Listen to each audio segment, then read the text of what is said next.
بسم الله الرحمن الرحيم الحمد لله رب العالمين وأفضل الصلاة وأتم التسليم على سيدنا محمد وعلى آله وصحبه أجمعين. اللهم علمنا ما ينفعنا وانفعنا بما علمتنا وزدنا علما. اللهم لا سهل إلا ما جعلته سهلا وأنت تجعل الحزن إذا شئت سهلا. سبحانك لا علم لنا إلا ما علمتنا إنك أنت العليم الحكيم. أسأل الله تبارك وتعالى أن يجعل نياتنا خالصة لوجهه الكريم. السلام عليكم ورحمة الله تعالى وبركاته. I praise Allah Tabaraka wa Ta'ala. I thank Allah Tabaraka wa Ta'ala. I ask Allah Tabaraka wa Ta'ala to send countless blessings and salutations on Prophet Muhammad Sallallahu Alaihi Wasallam, his family, his companions, and all those who follow them in excellence until the day of judgment. I wanted to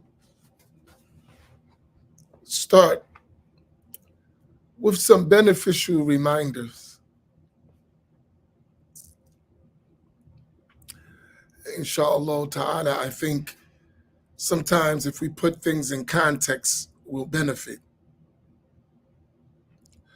One of the things is about one's approach to learning.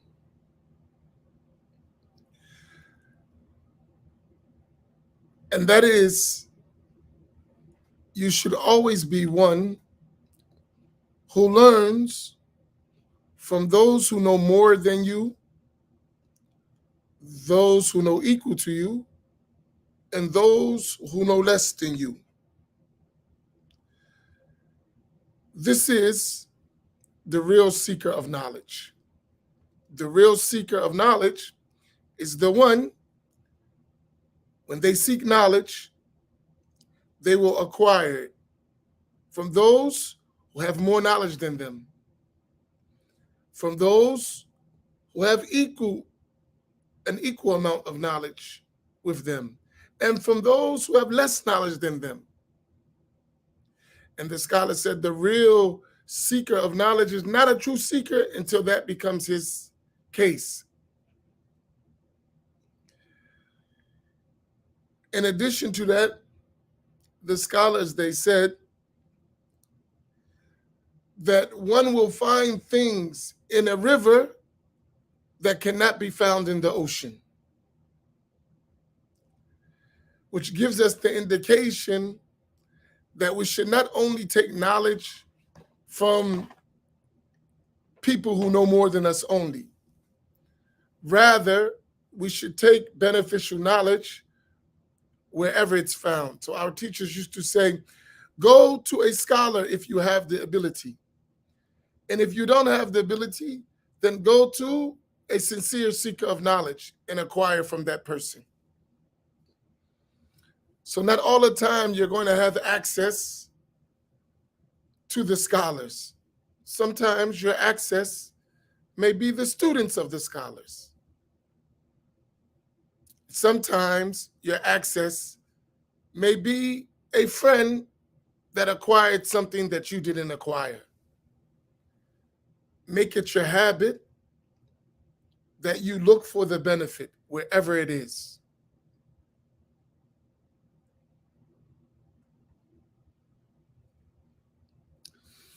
Because they said two people, they never acquire knowledge: the arrogant person and the shy person. Right? The arrogant person and the shy person. The arrogant person is too proud to seek knowledge, and the shy person will stay away from asking when it's needed. Don't be one or the other, inshallah, and you would benefit.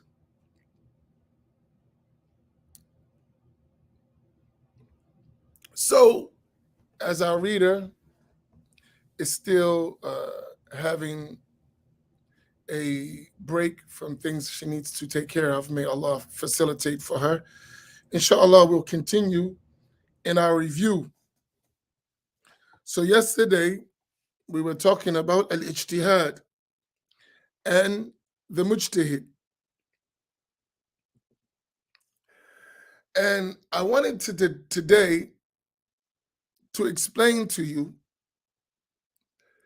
in our review the function of the mujtahid.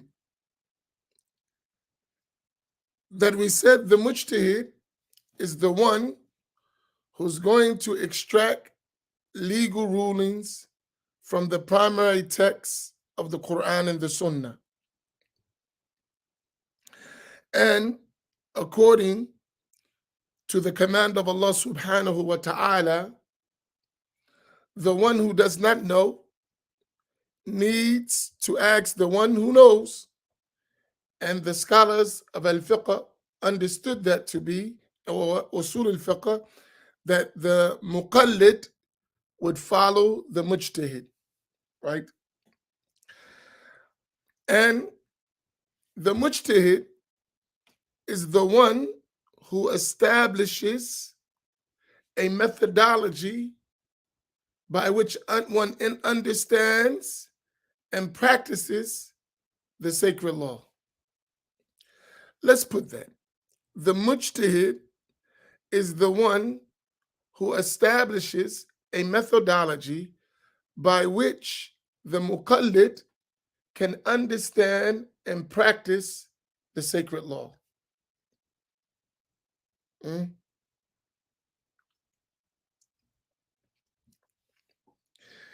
These are all technical terms, al-mujtahid, al-muqallid. If you want to say the learned person and the unlearned person,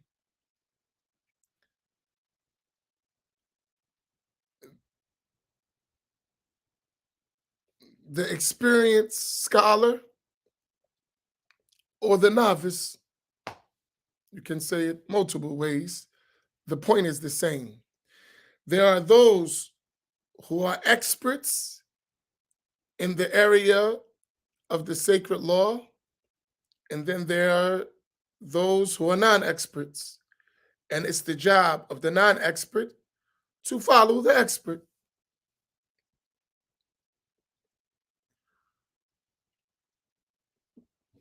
So that methodology, let's put this up, please, as our beloved sister Isla put it. The mujtahid establishes the methodology by which the muqallid can understand and practice the sacred law. Can we all copy that?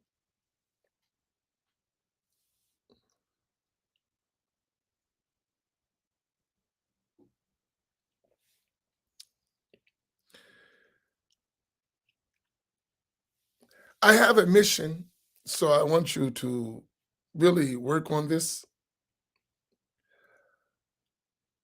I would like to see, before I die, and hopefully you can assist in this, that following qualified Islamic scholarship becomes the norm in our communities. I want to reverse the trend of Madhhabiyya in our communities. It's something that I think is a noble endeavor. That we reach a point where we revive the classical way of learning our religion within our context. We revive the classical way of learning our religion within our context. So that involves two aspects.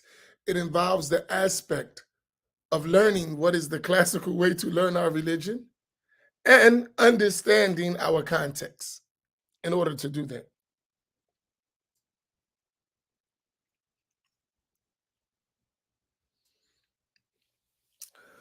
And to do that, our context, we only need to be reminded of that. In terms of our classical methodology of learning, we need to acquire that knowledge. We need to be exposed to it. So one is an issue of reminding, and the other is an issue of exposure. So you need to keep those concepts of the muqallid and the mujtahid. So that mujtahid is formulating this methodology. Now, a point that should be understood with that, so the mujtahid is that top-ranking legal scholar who's qualified to do ijtihad, which we talked about, right?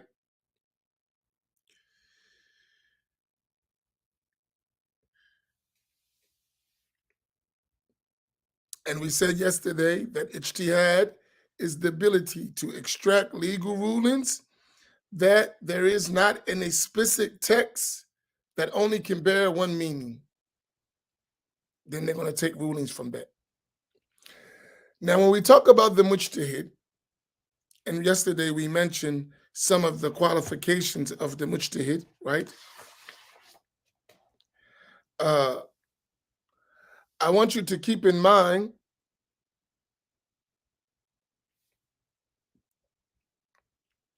that when we talk about the mujtahid, we're talking about the likes of Imam Abu Hanifa, Imam Malik, Imam Shafi'i, Imam Ahmed, and there are others, right?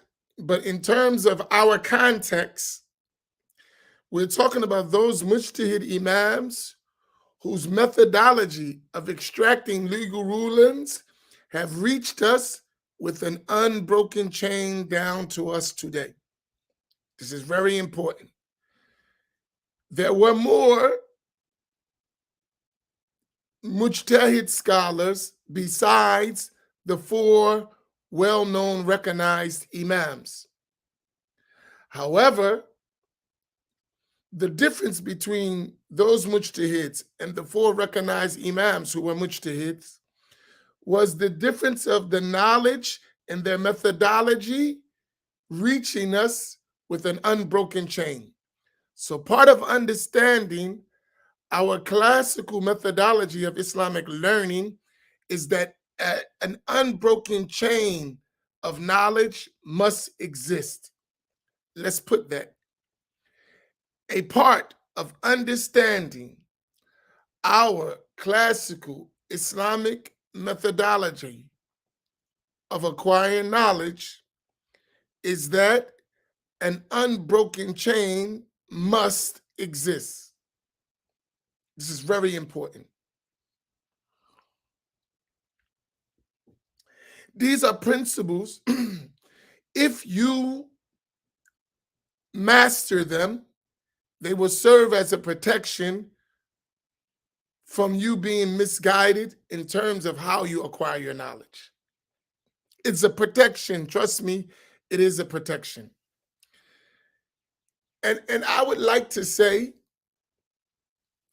the more you master it, the higher your chance of protection is.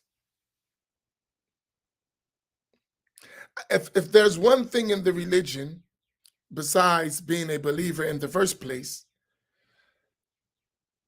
for me, is access to the realization that our religion has reached us with an unbroken chain and being able to substantiate that, To me, that's one of the greatest gifts that we have as Ahl Sunnati wal Jama'ah, right?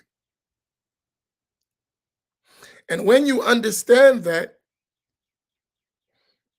the room for corruption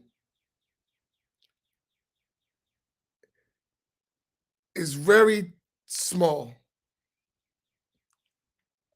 And the more you widen that, the easier it is to detect corruption. So the more you understand about this system of this unbroken chain, which we call al-isnad, right? The connected chain of narration, you'll see that Ahl Sunnah is Ahl Sunnati wal Jama'ah.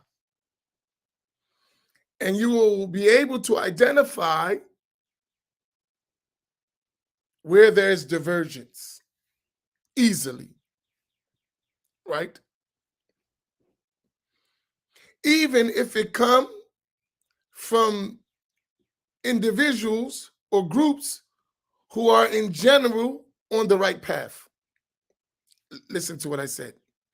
You'll be able to detect diversion from the way of Ahl Sunnati wal Jama'ah by way of this chain. The more you expand your knowledge of that, to the extent that even if that divergence came from knowledgeable individuals or groups, you will be able, who are generally on the right path, but they have some deviation in some matters, you'll be able to detect those things. And you'll know this is from them. This doesn't represent the majority of Ahl Sunnati wal Jama'ah. By way of these chains of narration.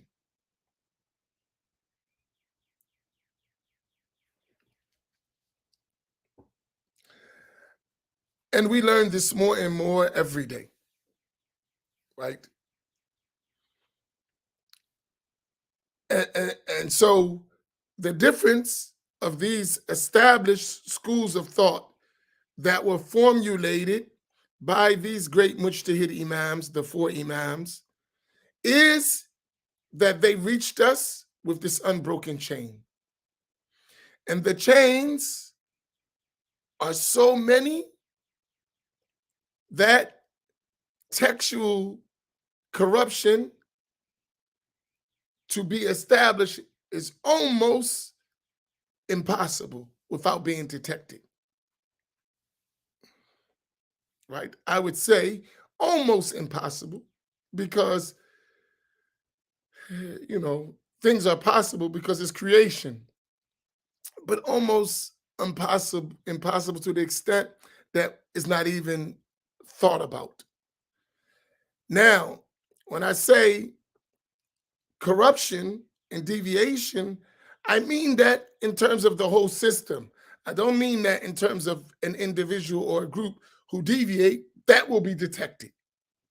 But as for the corrupting the whole system, no. So al-madhahib, those schools of thought that are the formulation of those mujtahid scholars in relation to the rulings of the sacred law, have reached a point of excellence in their preservation. And by way of these chains of narration, one will identify that quickly. Is this point clear to y'all? Do y'all understand it? Do you have any questions about it? Because I'm going to move on. But some things, if we get them key, it makes it easy for us to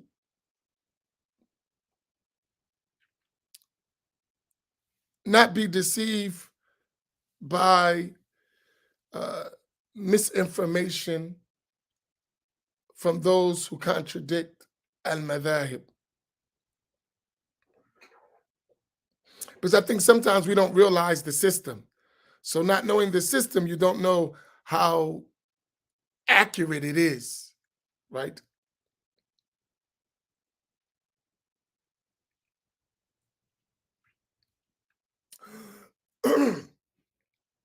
Now, in terms as the other mujtahid scholars,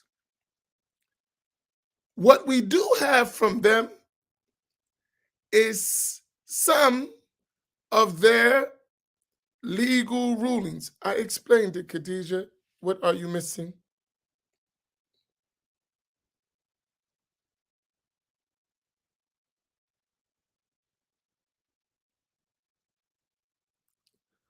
What are you missing if about the system? I explained it. If there is something you need clarified, try to point to exactly what you missed.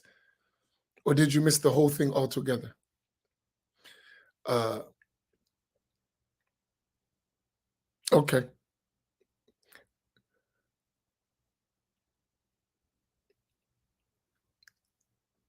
Now we're talking about, the four Imams. Their methodology reached us with an unbroken chain. I want you to keep in your mind unbroken chain, right? The Arabic word al-isnad. But when we say al-isnad, we mean an unbroken chain, right? That's going to be a way of ensuring from multiple routes that the information is the same. Even when there are differences of opinion, those differences of opinion reached us through multiple chains of narration, right? So keep this as a part. If you want to know what is the base of it or the basis of it, it is what was related in the Sahih of Imam Muslim from the route of Abdullah ibn Mubarak, where he said, the chain of narration, al-isnad, is a part of the religion. And if it were not for the chain of narration, then anyone could say about the religion whatever they want, right?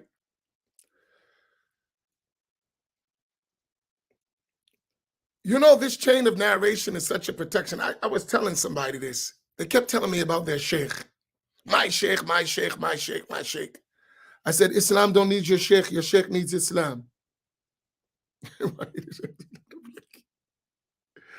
Even if he's the great sheikh and a noble sheikh and a pious sheikh, the deen of Islam, the system of Islamic learning, the sacred law is not depending upon your sheikh. Rather, your sheikh depends on that system that was already set up. So your sheikh is known to have value and importance and knowledge based on his strict adherence to the system that was already in place. The system does not get validity because your sheikh says it. Do y'all understand that? This is an important point. So when you sheikh tripping, no need for that. No need. Our system is such that we know by our system that your sheikh is knowledgeable, pious, has a value. Not through your sheikh, through our system, right? Through our system of Ahl Sunnati wal Jama'ah, right? We don't need your sheikh. And that doesn't belittle him. If he died, it wouldn't make a difference to our system. Our system will still go on. That's something that you need to really think about, especially when you become fanatic about a group or a person, right? We are the people of truth, and so are everyone else in Ahl Sunnati wal Jama'ah, right? It's very important that you understand that. My sheikh said, okay, man, your sheikh said, great, mashallah. Did he say what everyone else said? Yes, okay, alhamdulillah.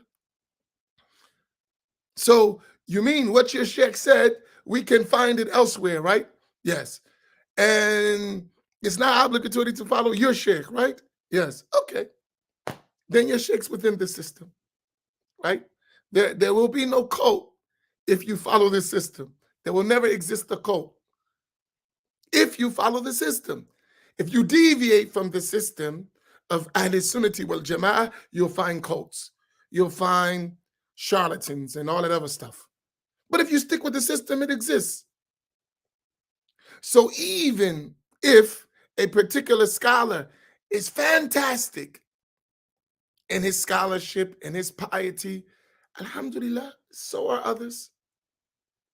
We'll benefit from him and we'll benefit from others.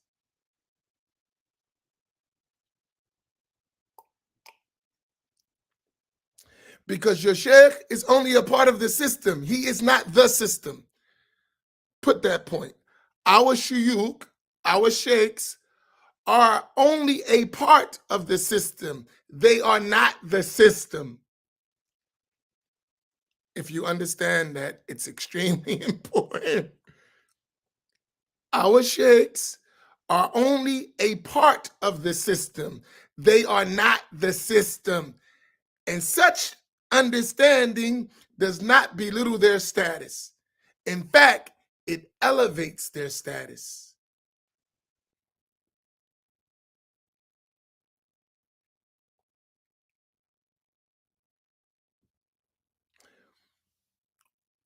When we understand this, there's no fanaticism, right?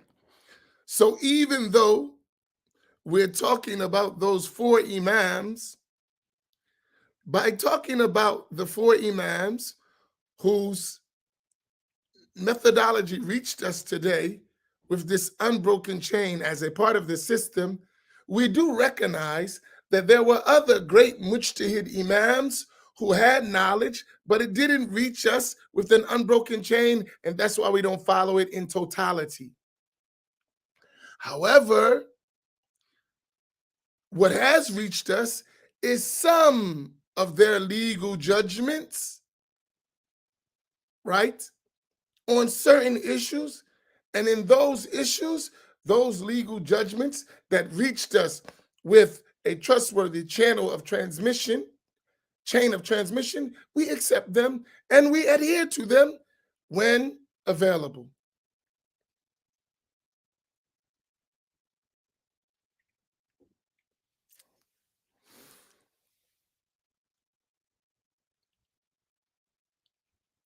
So this is something you need to understand.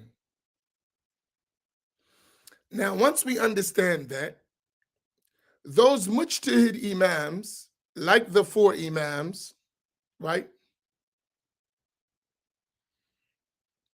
Those mujtahid Imams, Sayyiduna Imam Abu Hanifa, wa Sayyiduna Imam Malik, wa Sayyiduna Imam Shafi'i, wa Sayyiduna Imam Ahmed, they themselves were surrounded by students who were at their level of knowledge. This is very important. Please write this.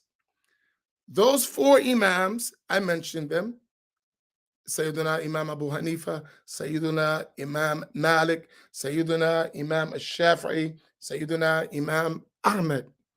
Those four Imams, in their study circles, in their majalis, were ulama, scholars, mujtahidun, scholars, who were just like them. Okay? And those great Imams contributed to the establishment of the methodology and the establishment of the methodology of that particular Imam. They were actively involved in the formulation of that methodology, which became known as a madhhab. That methodology of extracting legal rulings, which ultimately became a madhhab, they were actively involved in that. So hence, a madhhab, please understand this, is not the work of a single individual. This is very important. Let's write that. The madhab, or school of thought, is not the work of a single individual, even if that single individual is a mujtahid.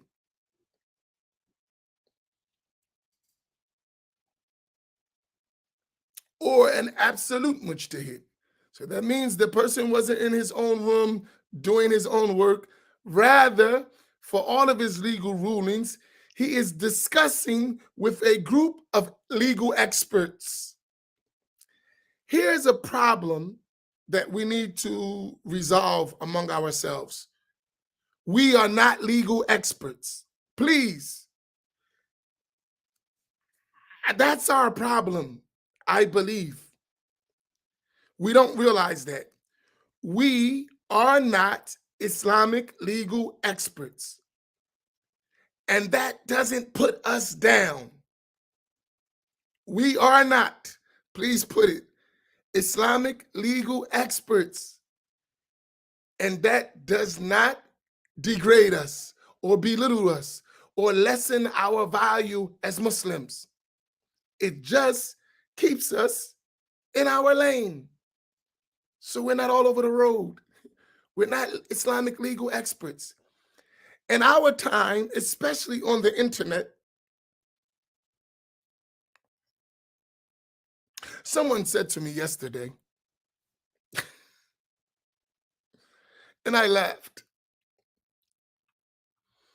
He said that someone disagrees with you that we're not scholars.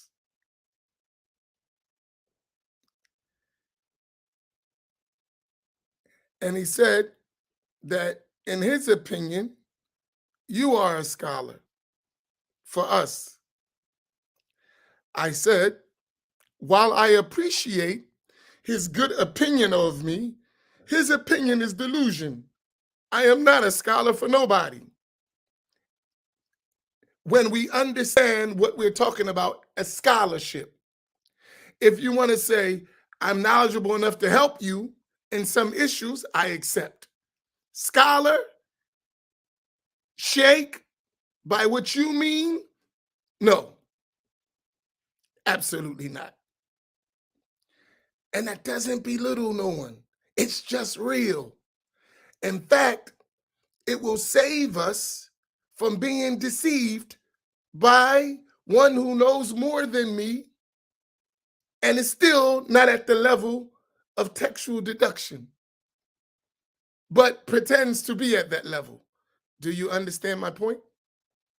So it doesn't put you down to admit your status. You can still benefit people. That's why we started with this. What did we start with? We started with the seeker of knowledge will learn from those who know more than him, those who are equal to him in knowledge, even those who are less than him in knowledge, right?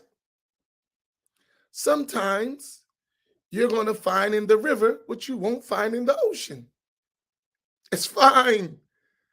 But don't try to make the river the ocean, and don't try to make the pond the river, and don't try to make the cup of water a pond, if you understand what I mean.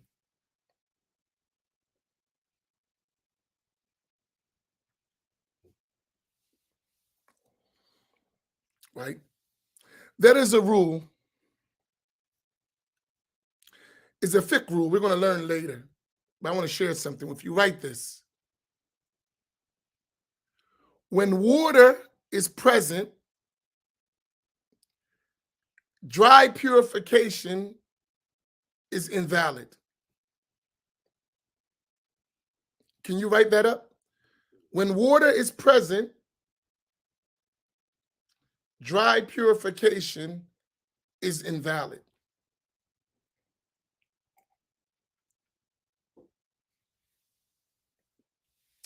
Write that down. These are my La Madhhabiyya scattered thoughts.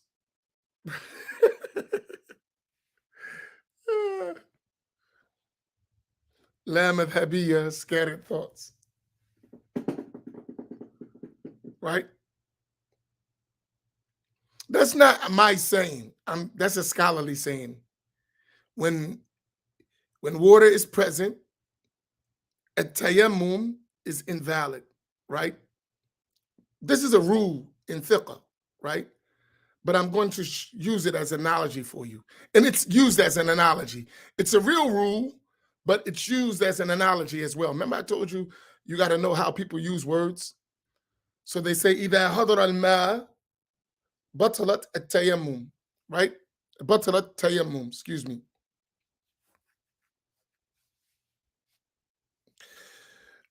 When water is present, a tayammum is invalidated. How they use that is to say, when you have scholars present, then the non-scholar who is fulfilling the function in the absence of the scholar steps out the way and you use the scholar, right? And that doesn't necessarily mean scholar. It means the one who is more knowledgeable than the other, because water is of types and not all water is the same, right? But when the water meets certain conditions, it's valid to purify yourself with it, and it's going to take precedence over dry purification. But not all water is the same. Water is of types, right? So depending on the type of water, the purification is even better with that type of water. Even though water that doesn't find its same purity in terms of pureness, it still may be purifying, even though it is not as pure as another type of water. But in general, those waters can be used to lift the state of ritual impurity. However, when those waters are absent altogether, one is going to make dry purification.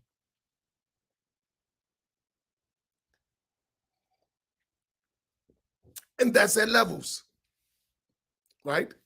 And each of us should realize that we are, in our own context, at tayammum. We are dry purification in our own context. Even though in our context, we may seem like pure water, we should all know that that's not reality.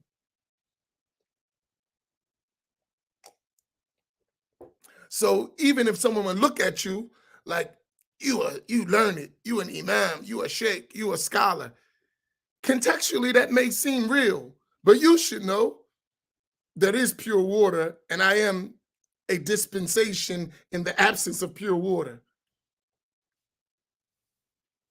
Did y'all follow all that?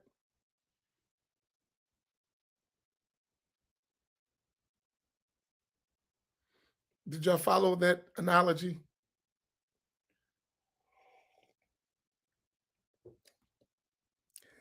We don't want to be deluded. It feels good, but it's wrong, right? But you're going to feel, I want to be deluded. I want to be the man. I want to be the woman. But I need to know that has limits, right?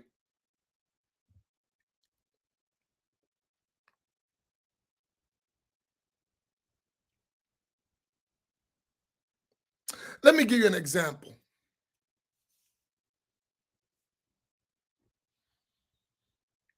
Oh, no, let me come back to that. All right. I have so many things going through my mind right now, and I can't give it all to you at once. Uh, but I need these things to be understood because I want to one day get where we actually learn. And when I mean actually learn, right now we're learning the why we need to learn. We still didn't get to the learning part. Did y'all gather that by now? That we're learning the why we need to learn. We haven't learned yet. We learned some things, but we didn't really get into studying. We're at the stage of learning why we need to study.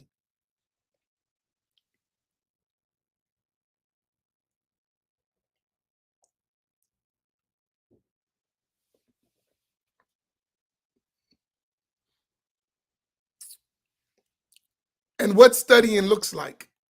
But we didn't actually do it. We have to do it. But for us, unfortunately, because of delusion, it's difficult to teach us because we think we already know and we refuse to learn. That's a problem, right? So first, you got to teach us why we need to learn, why we need to study, and what study really looks like. And then, inshallah, if we accept, we can actually study.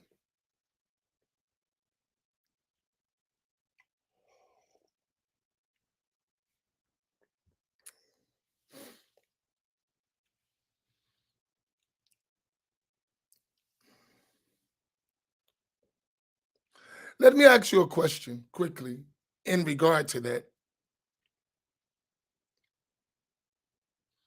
How many of you are willing to go back to elementary school in Islamic studies and gradually go through the system of studies till you get your degree? How many are you willing to go back to elementary school in Islamic studies so that you would go through the system to eventually get your degree?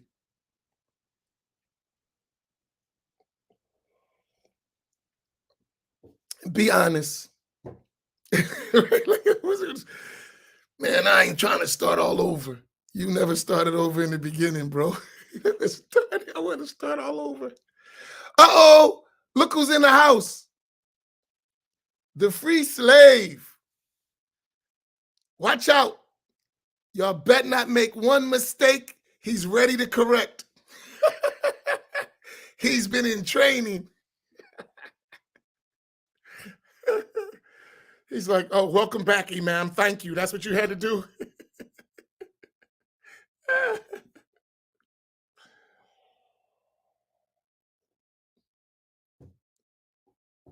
Oh, my goodness.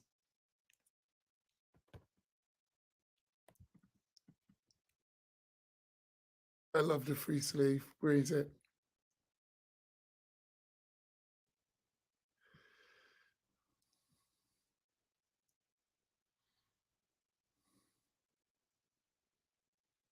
MashaAllah.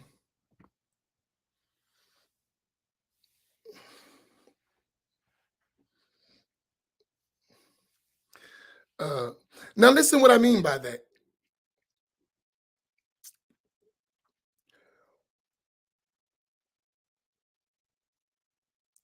Uh,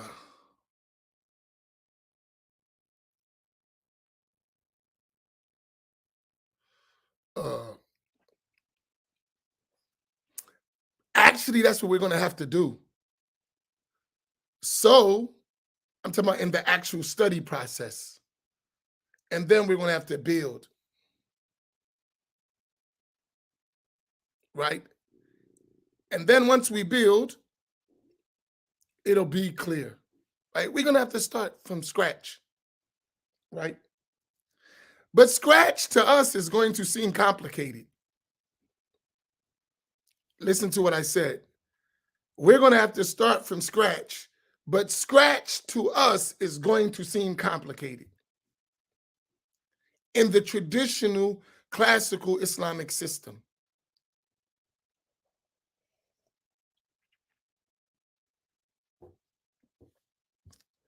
But if we're talking about our community getting it right, we all have to play a role in that. And that role is that we're willing to go back to elementary school,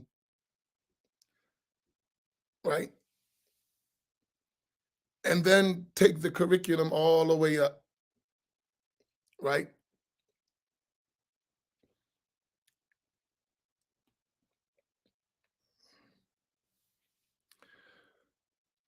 And I believe, this is just my personal belief, in order for us to willingly go back to learn the way we need to learn, we have to see what graduate level looks like.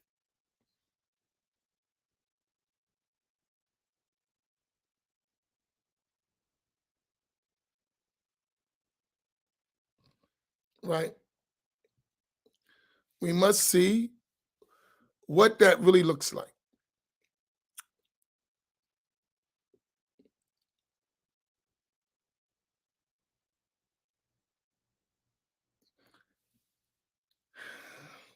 Tell you, I thought that's what we're doing. Nadir, we're learning why we need to do that. We didn't do that yet. We did it in some cases, but not intentionally. We just did it as a study. But we have to actually do it more intentionally, right? Where we're focused on learning what we need to learn within our context and actually applying it in our lives. I'll give you an example. There is a difference from saying, I follow a madhab and following a madhab. Put that up. There is a difference from saying, I follow a madhab and following a madhab. Please put that up. I want to highlight that.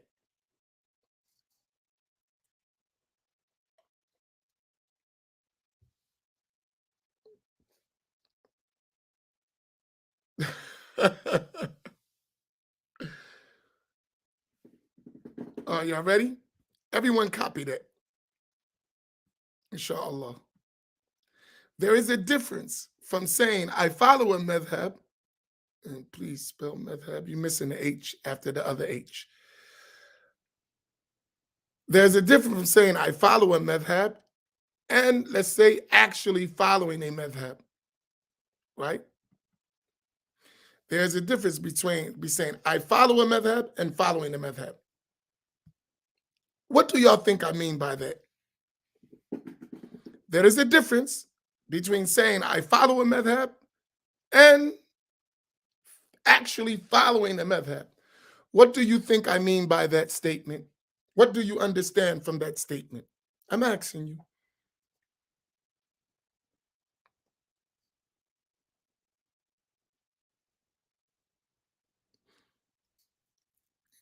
That's good, Fatima.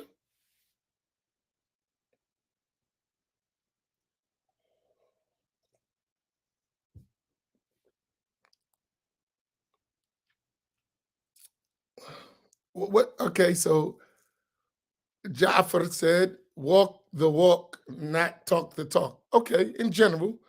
But what do I mean by that?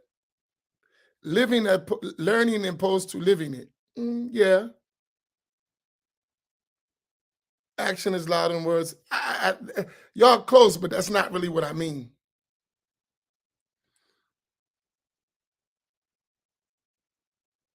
No. I'll give you an example. Okay, tell me your madhahib. Y'all ready? Tell me your schools of thought. Everyone in here, tell me what school you follow. Be honest.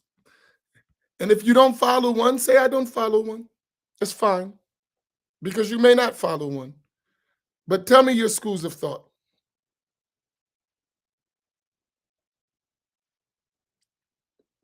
Don't be shy. If you don't have a school, I don't have a school. That's fine, right? Just tell me, though. I want to know. We're a family. We're talking. Don't be shy. Okay, go ahead. Shafi, Maliki, Shafi, Hanafi, Shafi. What is that? Sometimes I'm Hanafi, sometimes I'm Shafi, Ja'far. Is that what that means? Hanafi. Asa, I thought you were Shafi. Okay, okay, okay,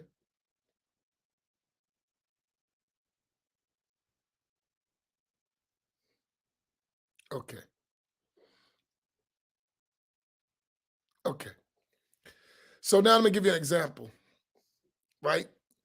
So when I say I follow a madhab, so everyone mentioned the school or they didn't know a school, right?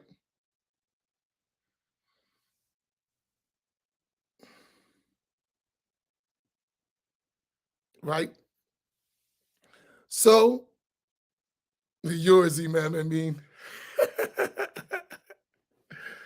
uh, so, when you say you follow a school, the assumption is that you know the legal rulings of that school in the various issues of the sacred law. So listen, you can write this. When you say you follow a school, the assumption is that you know the legal rulings in that school for the various issues in the sacred law. That's the assumption. You said, I follow the school. I am Shafi'i, or I'm Maliki, or I'm Hanafi, or I'm Hanbali. The assumption is that you know the rules, the legal rules, according to the legal rules of the issues in the sacred law.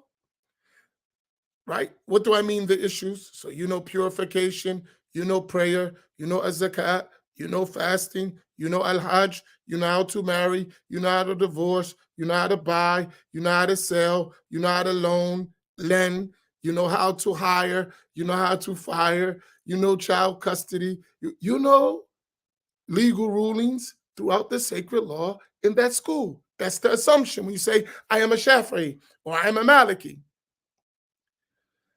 Now, in reality, when we examine that, we will find that too many of us don't know those things. So that it is impossible that we are following the school in those matters. Do you understand my point?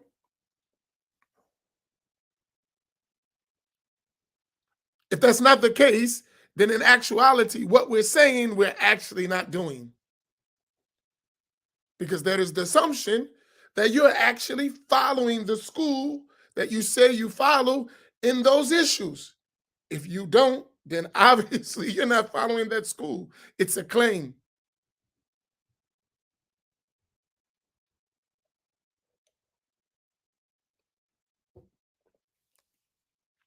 Y'all follow what I mean? Now, what we want to do, there you go. And once we get to that point, we're good. Sharice, that is beautiful, right? When we get to the point,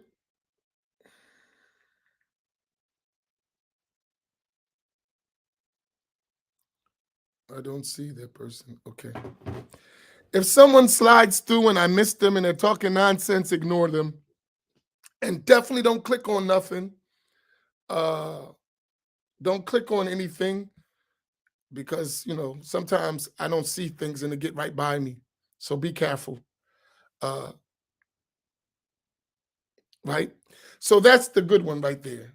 And all of us are basically like that at our stages. There may be some who are a little bit more advanced, and alhamdulillah, that's a good thing. But we said the layman, he does not have a school. His school is the school of the mufti who gives him the judgment. So he can follow any of the mujtahid scholars, right? But we're going to try to do what? Start learning. And in this way, eventually, we will be able to match our claim with our practice, right? I am Hanafi, and I actually follow the Hanafi school. I am Maliki, and I actually follow the Maliki school. I am Shafi'i, and I actually follow the Shafi'i school. I am Hanbali, and I actually follow the Hanbali school. And in order to do that, we got to go back to elementary school. And that's where we start learning the madhab. Do you follow my point? So we got to go back as laymen, not mujtahidun, and we got to start I think we should, uh, Najia. I think we should. I think we should, but I don't know how we're going to do that. But it needs thought because we're public, so it's not exclusive. And therefore it's hard to detect who's really listening, who's really paying attention, who's eating popcorn and while they're watching and enjoying themselves or learning, who's taking notes, who's not. It's very difficult. So maybe we should have a general open platform and then a closed platform where people are tested. Maybe, inshallah. Every school is easy. There is no such thing as the easiest school. Every school has its easy matters and its difficult matters, right? Uh, but I want us to prepare ourselves for do that.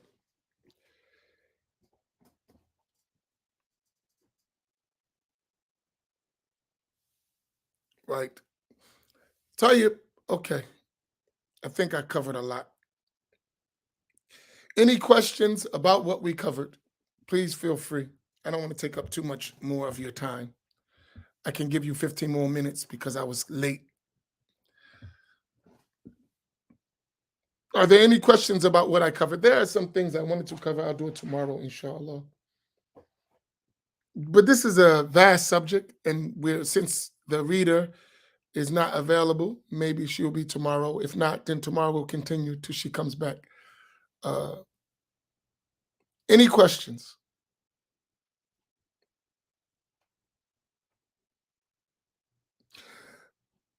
In a general way, I'm not saying specific, in a general way, do we all understand we must follow a madhab and why?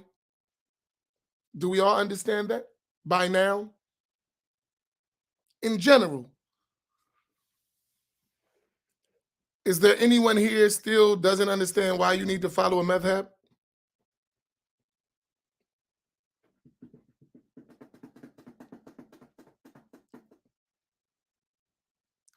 What school do I follow? I'm a layman. That was school. I follow the school which the Mufti gives me the judgment according to. No, I'm joking. I try my best to adhere to the Shafi'i school in most issues. However, in issues where I didn't learn the Shafi'i school, I'll follow any of the school of which qualified scholars gave me a legal judgment according to. So in general, most of the things I do are according to the Shafi'i school. However, there are issues that I don't know the Shafi'i school well, or that's one way, I don't know well. And when I ask my teachers and that are available, they may give me a judgment according to another school. And then I will follow that school in that issue. But in generally, I'm follow the Shafi'i school. Or that's one case. The second case is sometimes the issue or the thing that I'm dealing with is difficult or not practical in the Shafi'i school, so I will follow another school in that issue. Is that clear? So in general, I follow the Shafi'i school. Unless there are issues that I don't know well in the Shafi'i school, and when I ask my teachers, they tell me according to another school among the four valid schools, right? Then I will follow that. Or the second case is that in the Shafi'i school, the particular thing I'm dealing with causes a hardship or it's difficult for me to do, then in this case, I will follow another school among the recognized school. Unfortunately, most African Americans have been subject to following non or la madhhabi way of thought, not following schools of thought. unfortunately.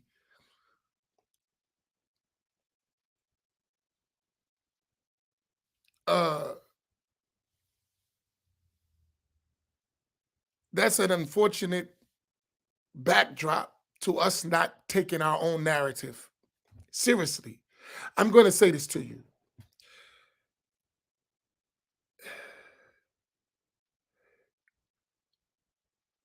When the African American community takes back their own narrative, things are going to change.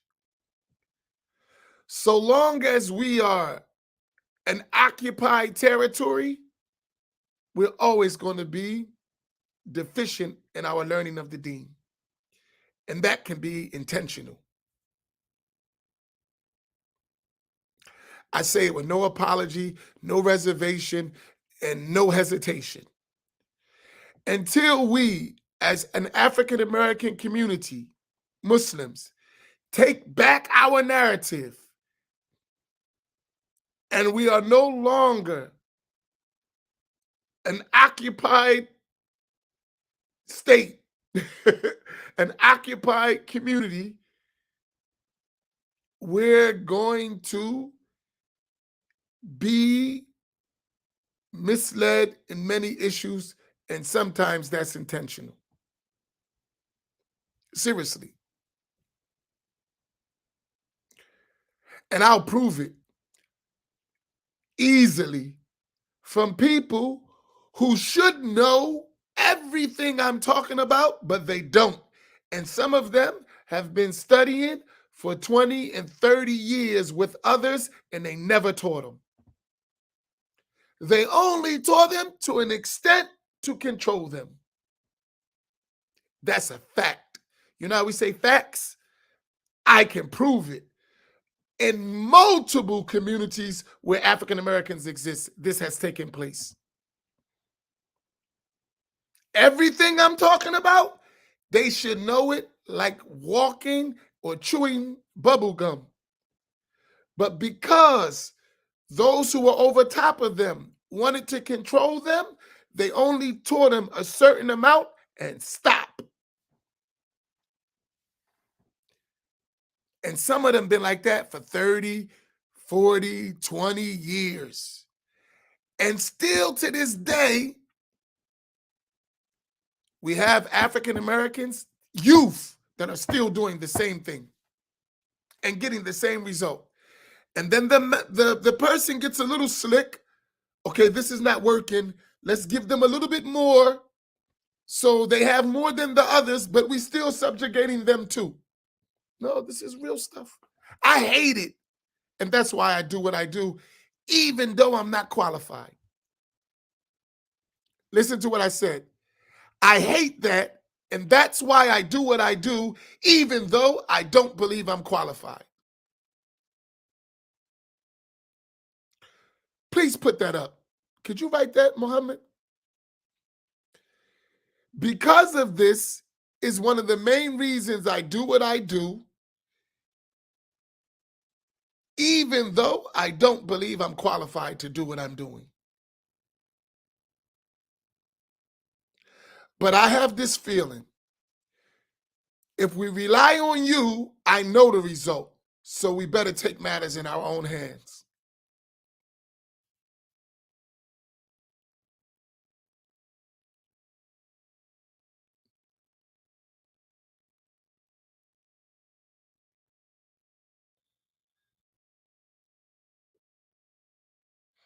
Right?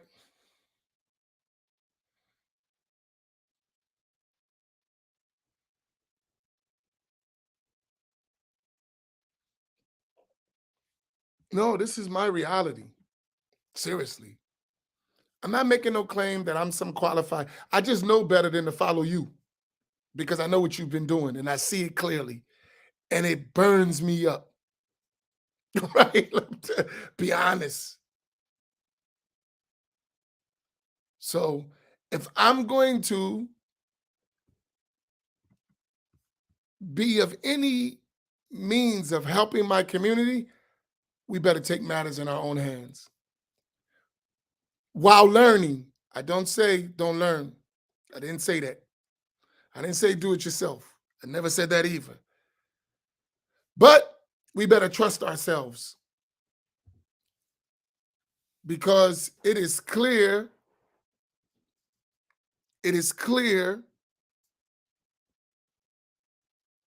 that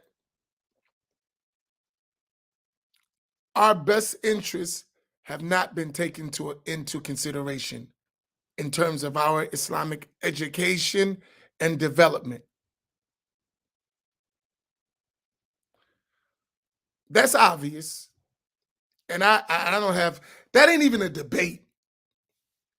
So sometimes when I talk definitively because I've been around. I've been around. I've been around long enough to know when someone is urinating on me and telling me it's raining. I know the difference. That's hard, right? I've been around enough to know when someone is urinating on me and telling me it's raining outside. I'm not that stupid. I've been around enough to see it. And all we got to do is take the blinders off and open our eyes, and we'll see it too. It's clear. It's not hard to see. It's not hard to see. And most of us know it, but we've been so colonized in our thinking that we ignore what is standing right in our face and staring at us and constantly hitting us below the belt. We see it. It's not like we don't see it. But the problem is we've become sometimes even afraid to do something about it.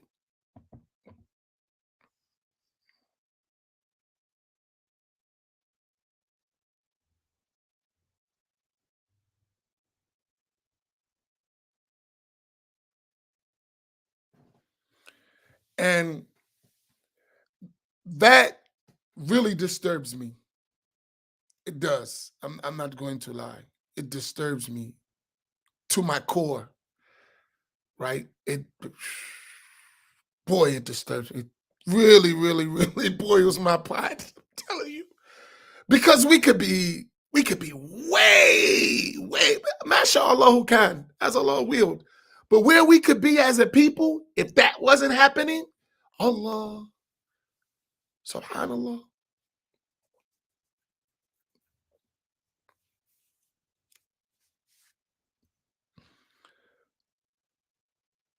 Imagine this, and I'll try to bring it to an end.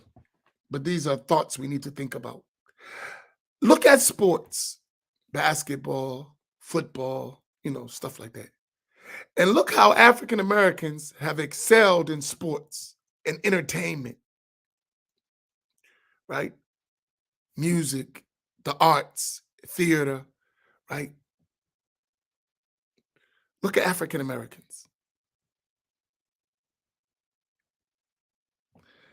We've dominated all these areas of society, right? We've dominated. But now let's come back to our Islamic practice. Are we the dominant figures? I'm talking about in knowledge. Seriously, think about that.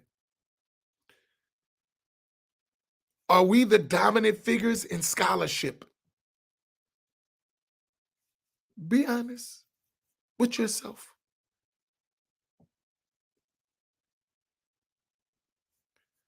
Are we the sought after scholarship in the Muslim world? In sports, we are the sought after people. Someone wants to be a basketball player, who he's going to look up to? If he wants to be a professional basketball player, most likely who he's going to look to as a model to follow.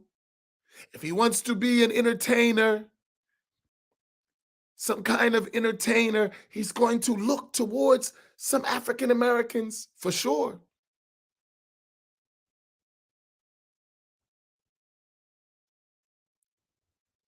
So,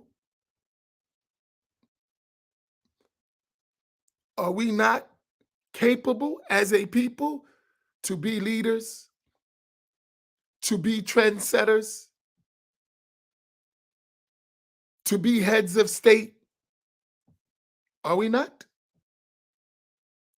Or is it, as someone is falsely putting to us, that no, you must be subjects under us forever?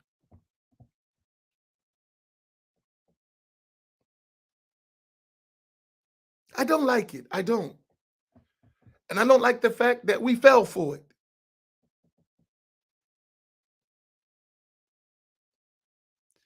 A young lady said to me at an institution, she said this to me when we were in the Philadelphia gathering. And she don't know, but it weighed heavy on me. I knew it, but when she said it, and she told my wife this too, and she told others, it weighed heavy on me. She was attending Islamic functions, and she always saw others, scholars, and the way they said it, like the learned people, the scholars, were all other than herself.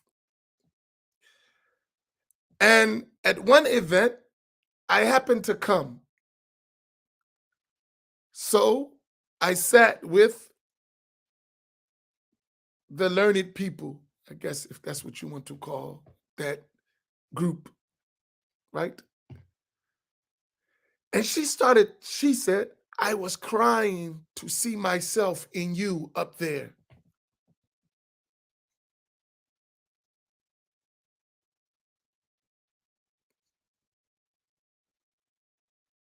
Right? She said she was young sister. She said, I was crying my heart out. Just the scene of seeing myself there. And she shouldn't feel like that. And nor should the standard be lowered so we can be recognized. I don't believe that either. So I don't say, let's just do our own thing and not reach the bar. Let us do what we need to do while elevating to the bar at the same time. In fact, being able to go above the bar.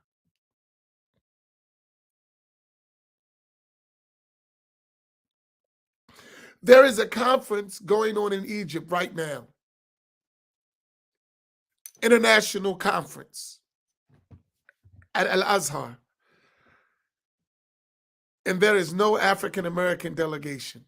There are delegations from all over the world, but not ours. Think about that. How should that make you feel? There are delegations, national conference, people from all over the world are attending, graduates from Al-Azhar. We have graduates from Al-Azhar, many, but they're not a delegation. Why? Doesn't that make you feel a way? Listen, they graduated. African Americans, graduates from Al-Azhar. Where's your delegation? Everyone else graduated from Azhar. They bring their delegation from all over the world. Where's yours? And why you don't have one? And now I'm going to give you a flip to that. Most of those African American graduates from Al-Azhar are under the control of someone far less than them in knowledge.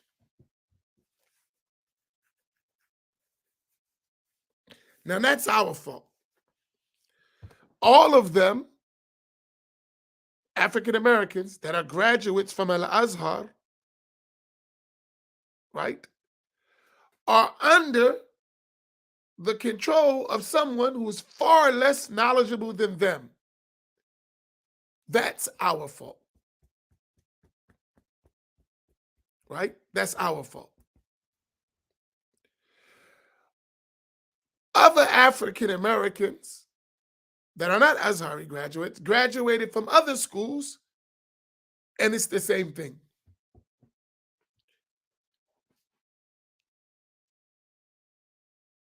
That's a problem that needs to be fixed. That's our job. So what we're doing here is developing a platform where we start to change that narrative. Slowly but surely, right? Slowly but surely, change the narrative. But you have to be brave and bold to do that because people don't want to see that. They don't want to see that. They don't want to see you claim your own and make what you need to do for your own reality. They don't want to see it. Had they wanted to see it, I wouldn't be able to have this conversation.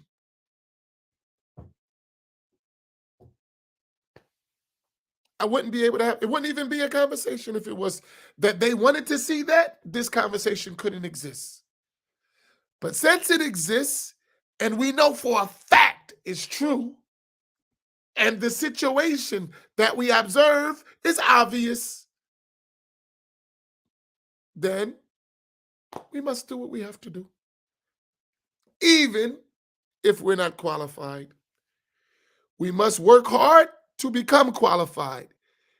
But at any case, we're no longer going to be subjugated to someone who doesn't want to see our success and development.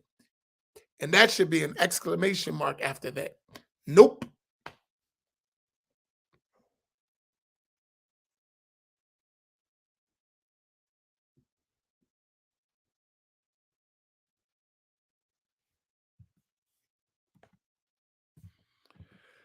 You want the answer to that? I'm going to be honest. We can do it, but we have to become a financial powerhouse.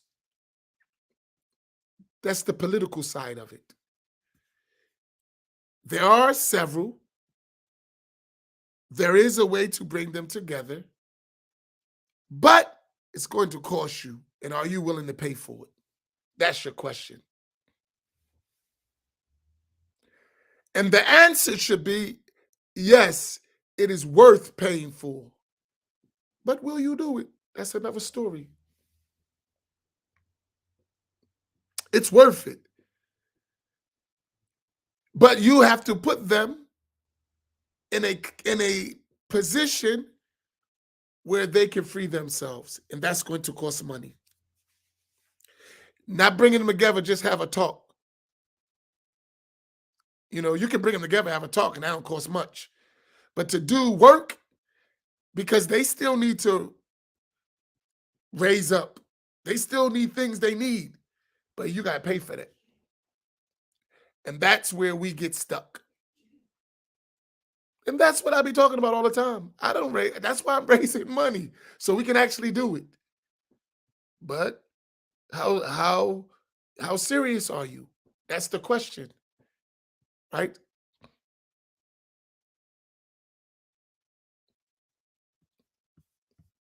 That's your big question mark. How serious and how important it is to me.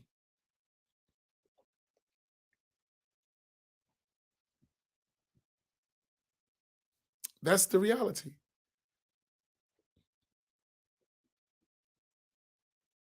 That's a reality.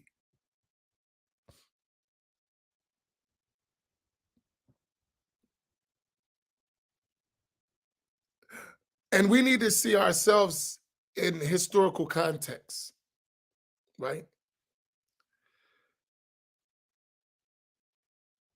So I put the thing, and I'll put it again. I got to do it, so I'm not shy about it. I realize, right?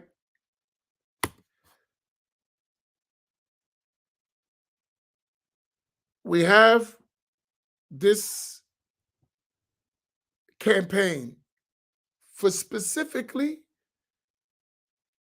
doing which will aid us to do what we're talking about.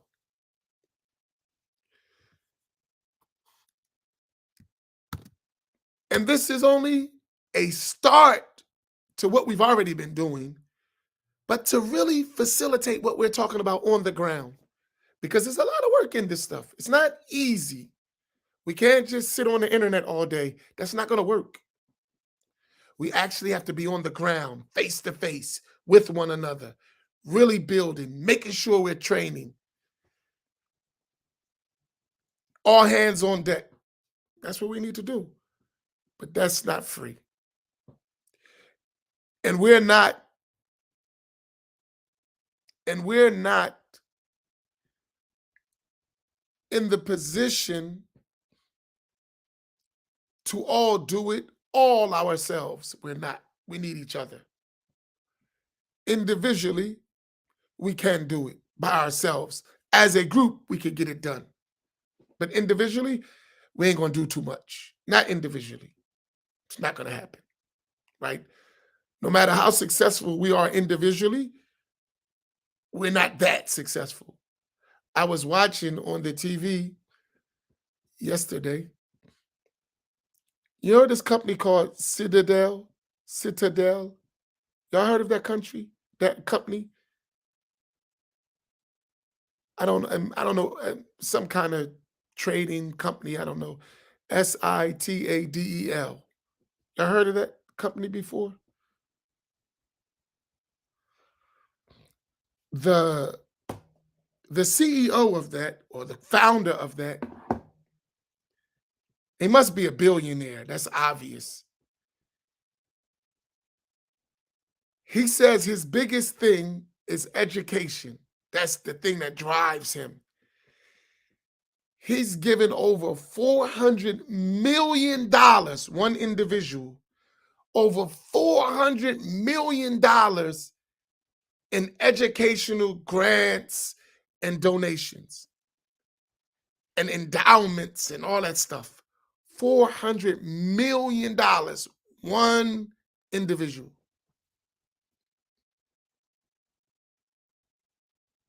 $400 million. So I'm assuming he's a billionaire. That's obvious, right? We don't have people like that. We don't. We have people that may have $10, that may have $100, some may have $1,000. That's what kind of people we have. And the very few that we got that has thousands of dollars, it's almost impossible to convince them to give it to build a religious educational movement.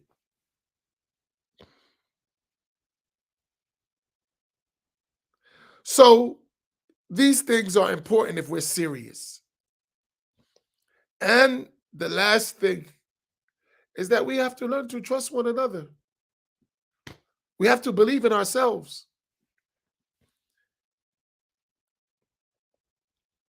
Or it will never work. If we don't believe in ourselves, if we always has this mentality that I don't want to see so-and-so come up, not on my dime, you better see somebody come up on your dime. We need somebody to come up on your dime. We do. If we're going to get the job done, as long as they're doing the work. It ain't going to be perfect, but we need to do it. It's serious. You can't just cry and do nothing about it, right? You have to do something. And one of the things you need to do is you need to become a financial engine to support your efforts, right? That's it. So if you want to really, for me, help me with this effort, it's a small effort, right? Let me give you the small.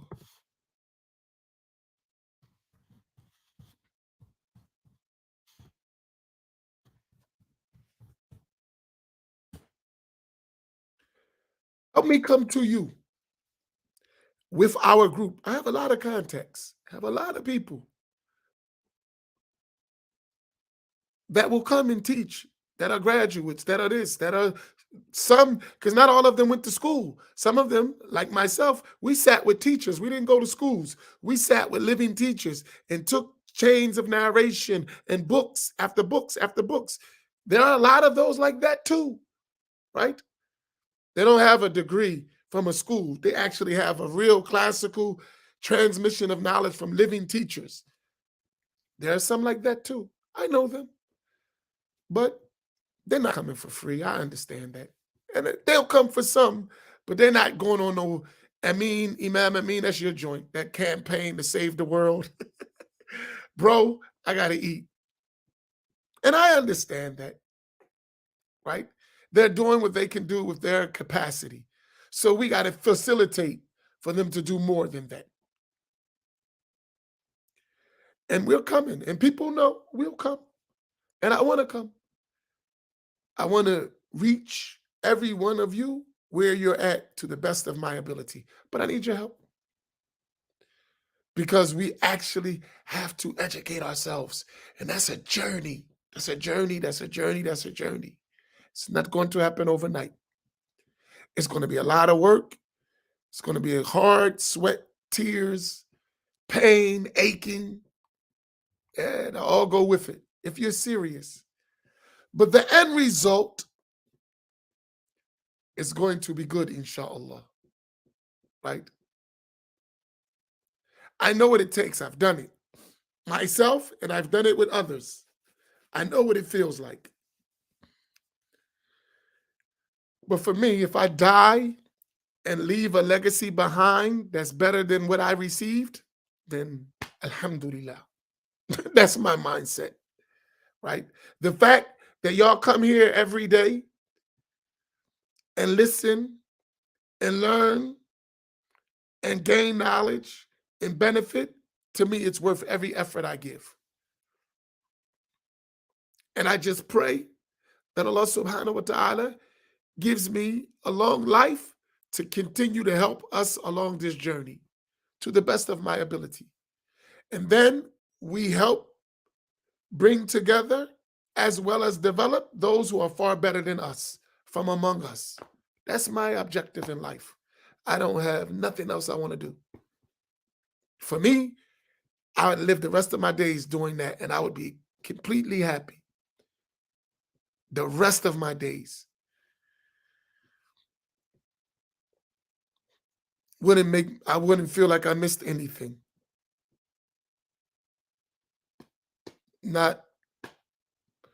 I would be extremely happy. I would die with a big smile on my face. And I hope the rest of us begin to feel, as we do, the same spirit. We can do it. We can do it. I have no doubt. And I also realize that among us are those who don't believe we could do it. And inshallah, when we do it, they'll come along. Right now, they're scared to put their foot in the water because them waters is deep and there's piranhas out there. I got it. But let us, the brave ones, the courageous ones, the fearless ones, let us go.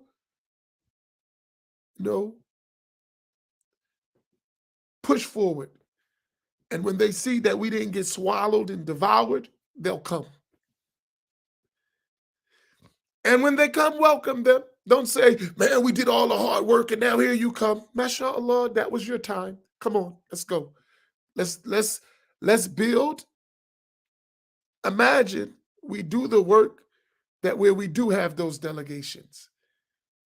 Wherever there is a gathering of Islamic scholarship, we got a seat at the table. Imagine we build that. We've deserved a seat at the table.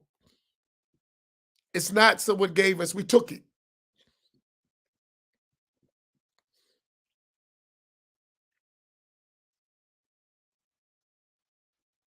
Can I share a personal quick story? I'm sorry, I'm way overboard, but I got to tell you this as an example of what I'm talking about.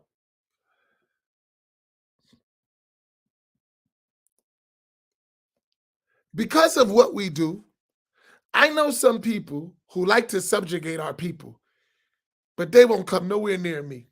And they know me. They'll rather just subjugate people instead of talk to people they know they can subjugate, that could actually do good work. And they watch it. They observe us every day. They send us to watch us. You heard what I said? They send us to watch us. But they themselves will never come nowhere near me. You know why? Because they know he's not for sale. He's not going to subjugate himself. Not to us. Not going to happen. And he's going to demand that we do better. He's going to demand that we take our knee off the neck of his people. So I don't want to deal with him. Y'all deal with him. And deal with him by undermining to the best way you can all of his efforts. And you got us that will go do it. Yes, sir, boss. We're on the mission. But your leader yourself won't even come to the table. He'll send you not to the table to tip the table over or break the legs. But him, he will never come. Unless we come to him with our heads down, subjugated, and we refuse to do that because we're men and women. We're not going to do that.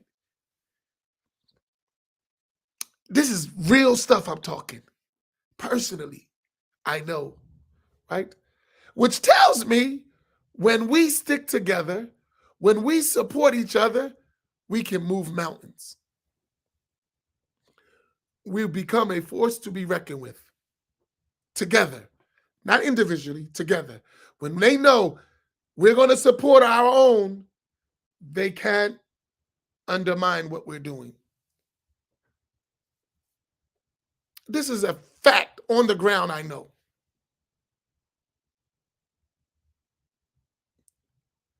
And what they don't realize, that stuff encourages me. I'm like, you know me. Why are you sending him? You know me yourself longer than you knew him. And you sending him to talk to us. And you know us better than him. Which tells me something. What you up to? Right? What are you up to? Then when I look at him, I know what you up to. La ilaha illallah. Right? You heard what I said? You know him, you know us better than the one you sent it. You knew us longer than the one you sending. Why are you sending that one? What are you up to? And then when we look at the one you sending, it's obvious what you're up to. All right, I'm gone. I'm out of here. May Allah make us a courageous people. Make us a people who stand up for truth and who are not afraid to do what is necessary to free our people from subjugation, whether it is worldly or religiously, economically, educationally, no matter what it is, set our people free. Barakallahu bikum. Wassalamu alaikum wa rahmatullah.